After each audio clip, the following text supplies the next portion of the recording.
welcome to another edition of Global Conversations. My guest tonight is Bruce Gagnon, longtime good friend. He is a co-founder and the present coordinator of the Global Network Against Weapons and Nuclear Power in Space. Bruce, welcome back to the show. All right, good to see you. Look at you in a t-shirt. We're cold here in Maine. 55 degrees here today, Fahrenheit. We're about 24, 25 degrees. Oh, wow. Bruce, we have a lot to talk about tonight. You wrote a blog recently about STRATCOM, and you said that it was the most dangerous organization in the world. Explain what STRATCOM is for those who don't know, and tell me why it's the most dangerous organization in the world. Well, that description actually comes from Nebraskans for Peace. STRATCOM is located at Offutt Air Force Base in Omaha, Nebraska. Some years ago, the Global Network had its annual meeting there. Nebraskans for Peace are an affiliate group of the Global Network. Originally, the Strategic Command was in charge of U.S. nuclear missile delivery from land, from sea, from air, from airplanes. But not so long ago, about 10 years ago or so, right after 9/11, so I guess it'd be about 20 years ago now, STRATCOM was given additional missions. And so today they're in charge of space, they're in charge of cyber warfare, they're in charge of surveillance and missile defense, first strike attack planning, what they call prompt global strike, as well as all the nukes too. So they're really in charge of everything now that the military does. They become what they call an integrated command, where they're integrating all the various separate geographical commands like Pacific Command or European Command. And now Space Force is part of that whole structure as well. So they're integrating all these various commands, and they say that whoever on the planet can integrate these various things into one delivery product, I guess you'd say, they will have the best chance at the time of military operations. So we recently did a video about Strategic Command. We've been making videos every month now about various aspects of space issues. And one of our board members, Will Griffin, who I know you've interviewed several times, he's making those videos for us. So he recently did one about Strategic Command. It was very thorough and really excellent. So that altogether makes Strategic Command, or STRATCOM, the most dangerous organization on the planet. So let me ask you, just to clarify, STRATCOM now includes Army, Navy, Air Force, and the new Space Force. Marines too. And Marines, so everybody. Yeah, everybody and every way of fighting wars is now all being integrated into this technology delivery system. So let me ask you a very important question. Right. Who issues the command to start a war? Any kind of a war, nuclear war, conventional war. Is it the president that really does that with his little suitcase, or is it somebody inside of this STRATCOM? Theoretically, Congress is the only body that can declare war, but we've seen in the last 20, 30, 40 years that presidents increasingly are making a lot of those decisions themselves. But oftentimes presidents are held hostage by the military, who provide them with certain information that tells them that this is a danger or this needs to be done, or, this, that, or the other. So I think it's fair to say that the military has much power when it comes to war making. They have the ability to convince the president and the Congress that something should be done. Just take, for example, during the John F. Kennedy administration, when the Pentagon really tried to talk Kennedy into declaring outright war on Cuba and the former Soviet Union. And they came within a hair's breadth of doing so. But Kennedy, thank God, backed off, became suspicious of the things he was being told, and decided not to do it. And that's, I believe, one of the key reasons that he was ultimately assassinated. Okay. I think that you are one of the foremost experts on space and missiles in space, weapons in space, satellites in space. Tell me a little bit more about this United States Space Force. You alluded to it as coming under STRATCOM now, but what is this? I mean, I know that Trump is the one who wanted it. Biden apparently is going along with it. So just what is it? Well,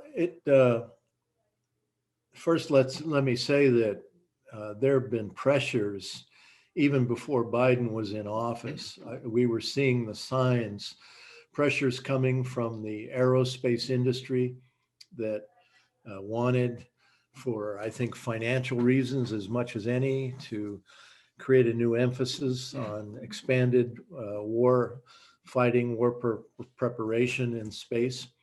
So they pushed it hard, and Trump was happy to go along with it. When it came to the House of Representatives for a vote to approve Space Force, it must be remembered that the Democrats then and now control the House of Representatives, and they could have easily voted no. But the only thing the Democrats said was that we want to call it the Space Corps rather than Space Force, something a little nicer sounding, okay? And that they even lost on that. They didn't really fight very hard for that. So the Democrats, by vast majorities in the House and in the Senate, ultimately voted to go along with it. So it is a bipartisan program. And that's no surprise, because when you look at who the aerospace industry gives money to, campaign donations, they fund both parties, and they do it for a reason. So there's no question about it that this is a bipartisan approach. And so, as you said, Biden's already stated that he's going to go along with it. He might change a few little bells and whistles here or there, some of the language where Trump was talking about we must dominate space, language that's been around at least since the 1990s or before, because the Vision for 2020 that was published in 1997 by the US Space Command called for the US to control and dominate space. So Trump didn't invent new language when he was talking about that. Him and Vice President Pence, they often use the word domination, that we should be dominant in space. So maybe Biden won't use that language so much. He wants to appear, more friendly, but ultimately the technology and the strategy is all about control and domination. And I don't think that's going to change one bit. Well, so what are they supposed to do, this Space Force? Well, right now they're expanding their numbers of launches into space so they can see everything on Earth, so they can hear everything on Earth, and so they can target every place on Earth with various weapons technologies. That's number one. Number two, they're creating more and more ground stations around the planet that talk to the satellites. As the satellites orbit the Earth, they send their signals down to the Earth below. And so all over the planet now, the United States has been setting up downlink stations that relay the signals from the satellites back to other satellites, back to the United States in real time, split second time. And at the same time, they're developing various new weapons technologies, lasers, kinetic energy. Kinetic basically means smashing into something. Kinetic energy weapon is just something that collides with another. So having something go up into space and smash into Russian or Chinese satellites, destroying them. They're working on these technologies. They're working on increasing cyber warfare dramatically. They're working on increasing surveillance, reconnaissance technologies. So many, many things the Space Force will be involved in. They created their first base in Qatar already, and they've now said that they're going to call their Space Force personnel Space Force Guardians, guardians of the heavens, okay? Giving themselves godlike powers, you know what I mean? They're going to be the guardians, angels, angelic presence, you might say. Giving it the blessings of Christ. It's almost like a christening of a warship at Bath Iron Works. Something very similar, I think.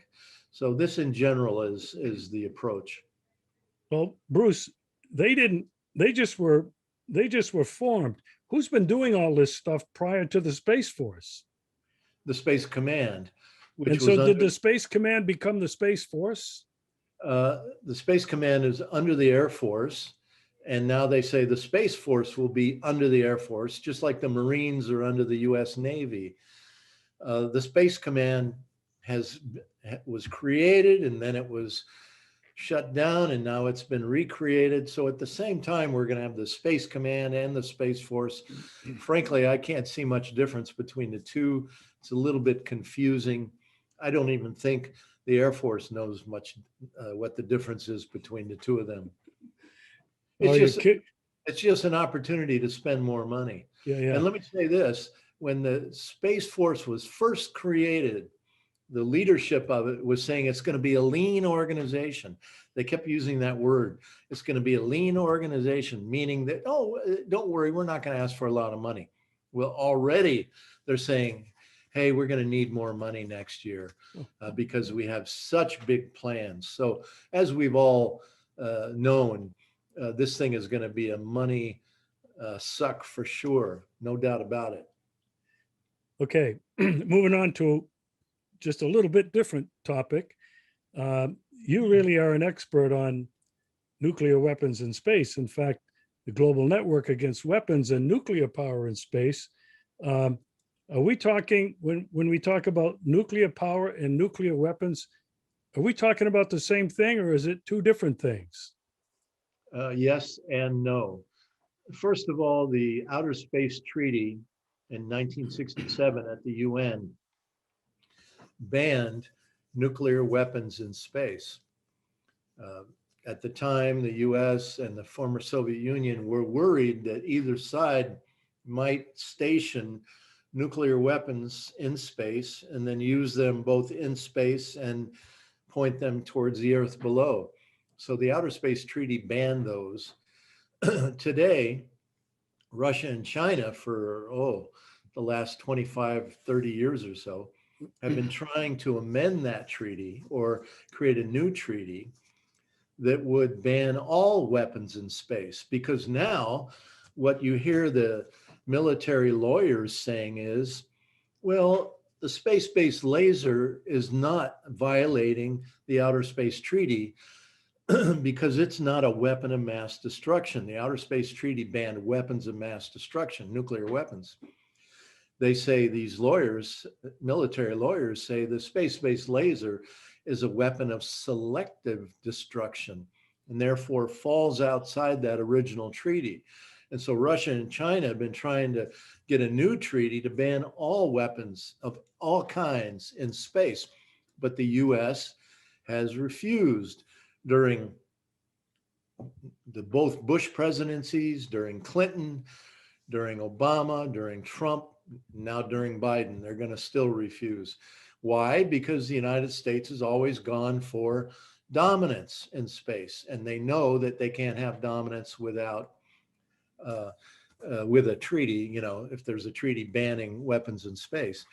They do want nuclear reactors for space to power weapons in space. So would you call that a nuclear weapon?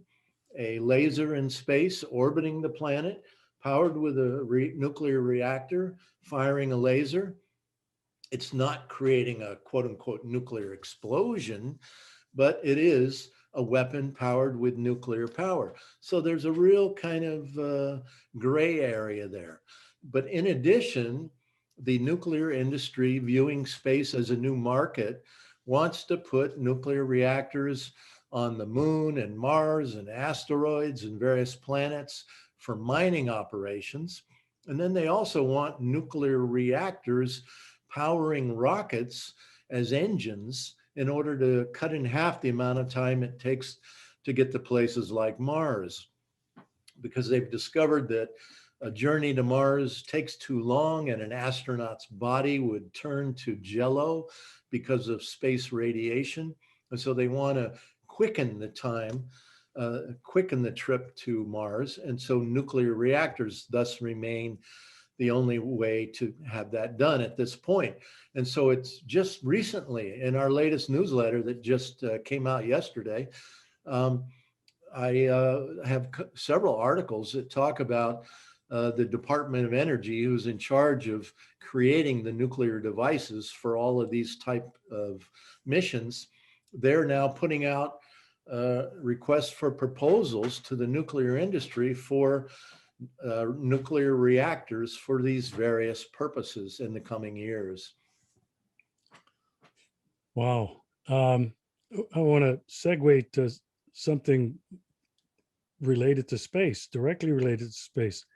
Elon Musk is wants to fire up thousands and thousands of satellites. There's already thousands of them up there. Bruce, you have written and talked about the race to clean up outer space. And there's some incredible graphics that, I don't know if they're artist renderings or if they're really photographs taken from satellite to space station or what, but tell me about this race to clean up outer space. Well, because of the space race since the early 60s, there's all kinds of space debris or space junk orbiting the planet at 15,000 miles an hour. Just last year, they had to move the International Space Station 3 times because they were tracking space debris that was coming dangerously close. Years ago, during one of the space shuttle missions, a tiny speck of paint cracked one of the windshields on the International Space Station. If it had been something maybe the size of my fist, it probably would have crashed through the windshield and that mission would have been destroyed. And so the fear is that ultimately, and I've read several scientists' predictions, that ultimately the International Space Station, the biggest physical body in space today, is going to be smashed, which will create more space debris, which will then create a cascading effect as all kinds of other things get hit, like satellites and various things in space. And then this would create essentially a band of debris, making it impossible to get a rocket off the planet Earth through this minefield. In fact, in 1989, I organized a protest at the Kennedy Space Center in Florida, and our speaker that day was Apollo 11 astronaut Edgar Mitchell. He was one of the early moonwalkers. And he said that if there's ever a war in space, it will be the one and only, because so much more space debris will be created. He said it'll be like a piranha-laced river or a minefield around the planet, orbiting the planet. and we won't be able to get a rocket through that mess. And so now the concern is, because of these tens of thousands of launches that are expected from Elon Musk and his company SpaceX, from Jeff Bezos and his company called Blue Origin, Facebook, and a host of other companies, and a host of other countries, all launching satellites into space, that think of it as a parking lot. These orbits around the Earth are getting crowded. The parking lot is getting crowded. And the fear is that things are going to start smashing into each other. And then when they do that, basically what's going to happen is the Earth is going to go dark. You and I won't be able to do Zoom meetings anymore because they're possible because of satellites. You won't be able to use your cell phone anymore. You won't be able to do internet banking anymore, ATM machines, weather prediction from satellites, and a whole GPS, and a whole host of other things that people count on now in their daily life will be impossible because of this cascading debris field in space smashing into each other in orbit. And so there's now an effort underway.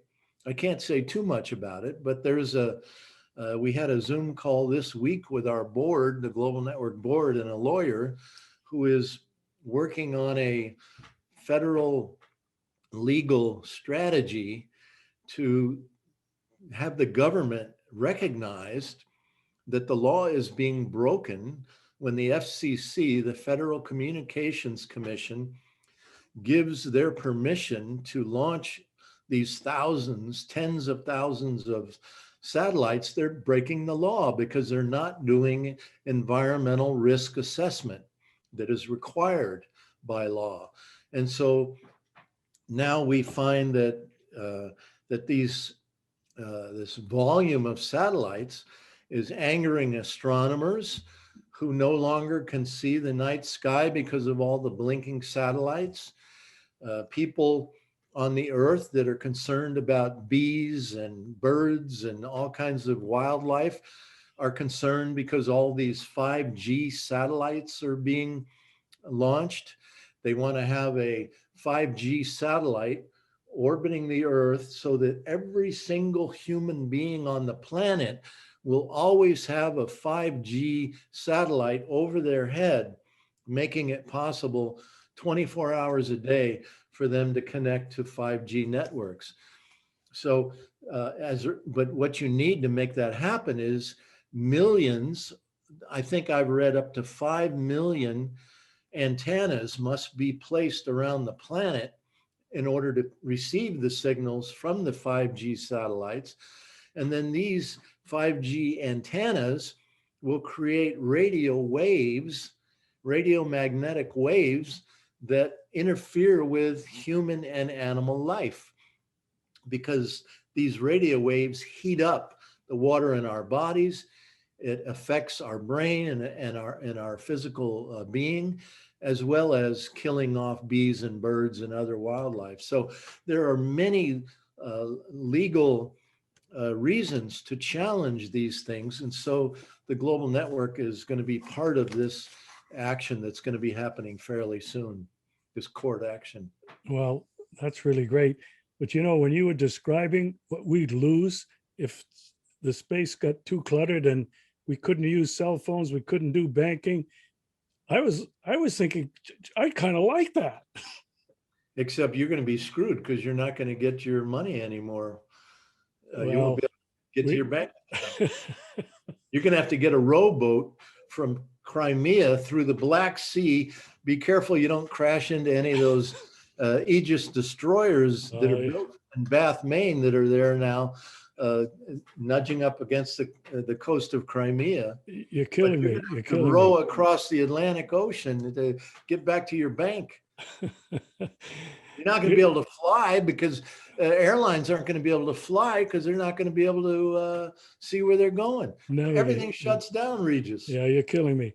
Listen, related to this junk in space, I asked you about the race to cleanup. Now, I've been reading some articles um, that a number of different companies in different countries are creating technology to somehow remove this junk.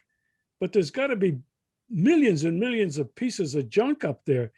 Is this just a pie in the sky kind of plan? Well, so far, no one has been successful in creating a technology to do it. Uh, I'm skeptical because how are they going to grab a tiny speck of paint orbiting the Earth at 15,000 miles an hour? I don't know. Uh, some of it falls back to Earth and burns up on reentry, and so the space people say, "Oh, that's good. That's how we'll get rid of a lot of this stuff." But what they don't talk about is I read one scientist's description of this process. He called it burning computers. And when these burning computers turn to dust in Earth orbit, right, as they re-enter the Earth gravity and burn up, they then spread this toxic garbage, this toxic ash from these burning computers. They spread it across the planet, into our oceans, into our air, into our food chain, through the soil. So they're killing us. So this thing is bad any way you cut it. Okay. I want to transition to the political topic of importance to people everywhere in the world. But tell me a little bit about what you see Joe Biden's foreign policy looking like towards Russia and China. Bad news. The first thing Trump said, even before he became president, was America is back. And he, on his first day in office, and since then, he's been steadily sending bombers aimed at Russia and China. He's been sending US destroyers, again, built at Bath Iron Works here in Maine, to get right up close to Russian and Chinese waters. And he's appointed a team of foreign policy directors and advisors who have long histories as being militarists. For example, Victoria Nuland, who along with Biden orchestrated the 2014 coup d'etat in Ukraine. So there's no question in my mind that the aggressive US military posture will continue. And why are they doing this? Well, it's quite simple. They see that Russia and China are becoming increasingly economically and militarily and politically powerful in the world. And the days of US unilateral control of the global economy and global politics are ending. The window is closing. And the US knows that if it doesn't move aggressively now, it's all over. And so they're essentially rolling the dice like a riverboat gambler, thinking that they're going to be able to get back in control by putting a loaded gun up to the head of both Russia and China, saying, you either surrender to us or we are going to shoot. And don't forget that the United States has refused always to rule out first strike attack. While Russia and China have always said, we don't do first strike, we'll never do first strike, but if we are attacked, we will hit you back and we'll hit you hard. Yeah, that's really frightening. A lot of people, I can only read this because I'm not living there anymore, but a lot of our Democratic friends, a lot of our liberal progressive friends, a lot of our activist friends who've been out in the streets for 70 years protesting everything under the sun. We're all, well, I can't say we're all, but many of them were giddy just to get rid of Trump. And they thought that, well, Biden will be better. Biden and Harris will be better.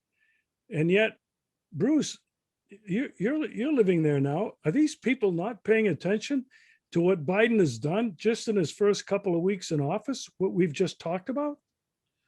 Well, just to underscore your point, I can tell you that when I posted some articles on Facebook, just, within days of Biden taking over, articles about these various US military moves that I was just describing aimed at Russia and China, there were some key people in the peace movement, I'm not going to mention any names, saying, give him a chance. Come on, give him a chance. He says he's going to change things.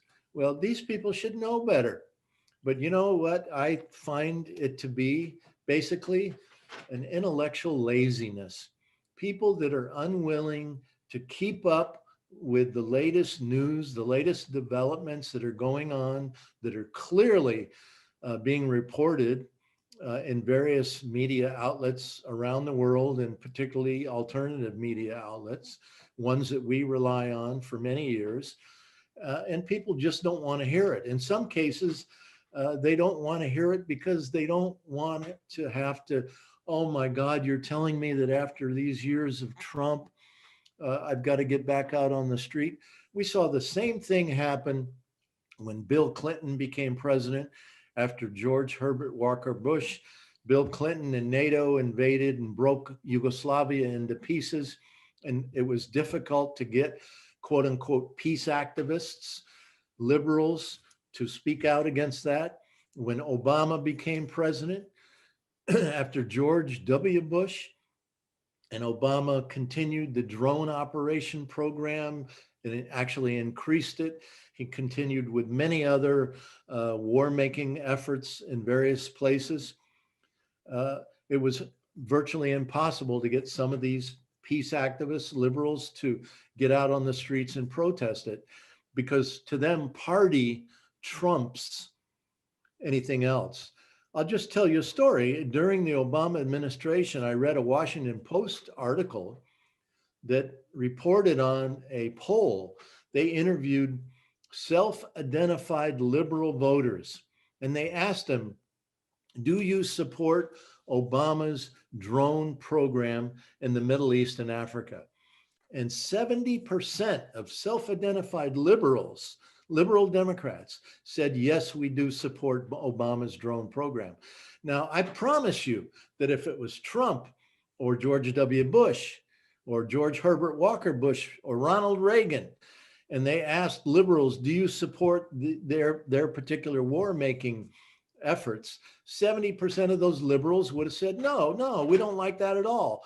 We think it's wrong. But when Democrats do it, a high percentage of liberals, they walk away. Yeah, Bruce, you and I have talked about what's happened to the peace movement in the United States. It's really not there anymore. I mean, we both remember what happened during the Vietnam War, the protests all over the country, the protests from within the troops, churches were involved, all the different religions were involved. And today, you don't hear hardly a word from any of these groups about what the United States has been doing in terms of its wars around the world, its sanctions against, I don't know how many countries, but certainly against Russia, China, and the trade war with Russia.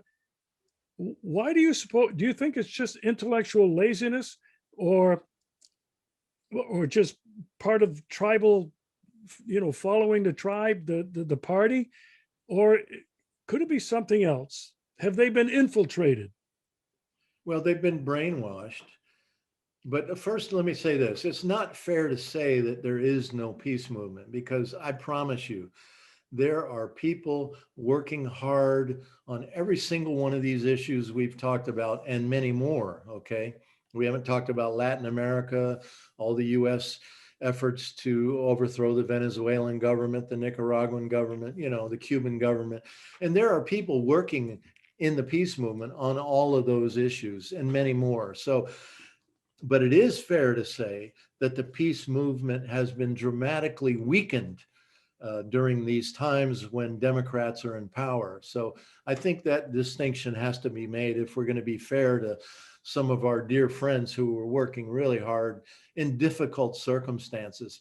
But I think the brainwashing from the corporate media is a key also to this situation. When you have the Washington Post, the New York Times, MSNBC, CNN, and many other mainstream media outlets, National Public Radio, constantly demonizing Russia, constantly demonizing China, constantly airing nothing but warmongers in interviews, in their reporting.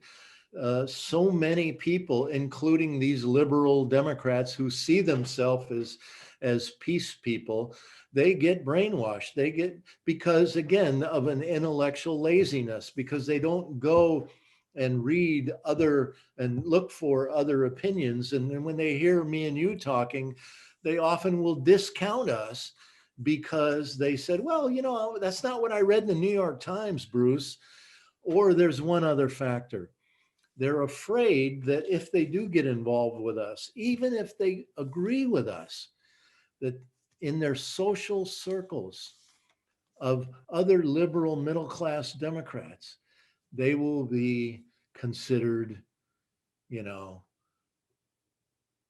kooks or dangerous or something like that, right?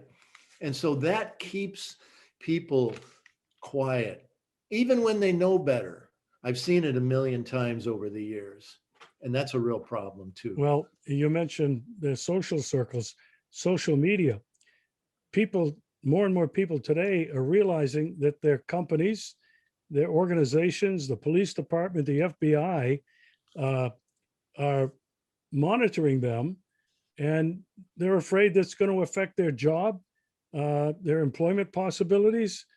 Their ability to get a house. It just doesn't matter. Um, there's so many factors that I think figure into this. It's really kind of it's overwhelming to say the least. I just don't know what to think. I don't see a way out of it. I don't see how the United States, it's going to pull itself up, and the majority of people go back to believing in what we believe the Constitution stands for and the Bill of Rights. I think it's so close to being over that it's really terrifying. Well, I do think it's, to me, abundantly clear that the US military and economic empire is collapsing, no doubt about it. There's too many contradictions. You can't spend the kind of money that our country spends on 800 or more military bases around the world, endless wars, the debt that goes along with all that military spending, all the veterans who are having to receive treatment for the rest of their lives because they're, psychologically or physically or both damaged. So this thing is collapsing. There's no doubt about it. Here in Maine, you know the story well. The roads, the bridges are falling apart. The schools are underfunded. The hospitals are closing. The country is collapsing. And that is directly, as far as I'm concerned, linked to this endless war fighting boot print. And that when you don't have a political party that will even talk about it, when both parties continually support this thing, all right, under the control of Wall Street and the military industrial complex, what's the way out? We're going to crash. There's no doubt about it. Yeah, well, Bruce, I want to thank you for coming on the show again. We'll be getting back to you regularly to keep up with all of these events and all of these issues that are continuing to unfold. And I don't know of anybody better than you to be able to address these issues. So thanks very much. Enjoy the rest of winter. Yeah. Thank you. Yeah, okay. Let me say one last thing. You asked the question, what do we do? How do we get around this? Your show that you're doing repeatedly is one way. We're creating our own media, and that's something to feel good about. And that's something to anybody watching this and other kinds of media like this has to help share it so other people will see it. We can't just listen to it and say, oh, that was really good and interesting. We have to become part of the reportage ourselves by sharing it with other people as well.